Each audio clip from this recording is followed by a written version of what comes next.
जागतिक परिचारिका दिनानिमित्त महाराष्ट्र राज्य नर्सेस आणि आरोग्य कर्मचारी संघटना अकोला शाखेच्या वतीनं एका छोटेखानी कार्यक्रमाचं आयोजन करण्यात आलं होतं। यात 25 आरोग्य सेविकांना आदर्श आरोग्य सेविका पुरस्कारानं सन्मानित करण्यात आलंय। या कार्यक्रमाच्या अध्यक्षस्थानी बार्शी टाकळीचे तालुका आरोग्य अधिकारी डॉक्टर रवींद्र आर्य होते, तर प्रमुख पाहुणे म्हणून जिल्हा परिषद केंद्राच्या वैद्यकीय अधिकारी डॉक्टर जयश्री बिबटे, मूर्तिजापूर तालुका वैद्यकीय अधिकारी डॉक्टर सुधीर कराळे उपस्थित होते।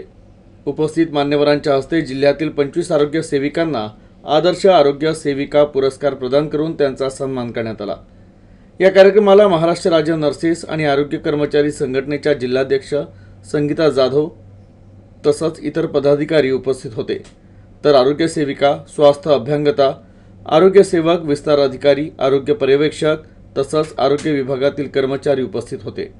तर आपल्या कार्याचा यथोचित सन्मान झाल्यानं त्याचा आनंद चेहऱ्यावर दिसून येत होता। आजच्या 2 वर्षापासून सतत हा कार्यक्रम येते आणि आपण कारण आपण कधीच मेकअपमध्ये नसतो। आपली सर्वप्रथम 12 मे हा दिवस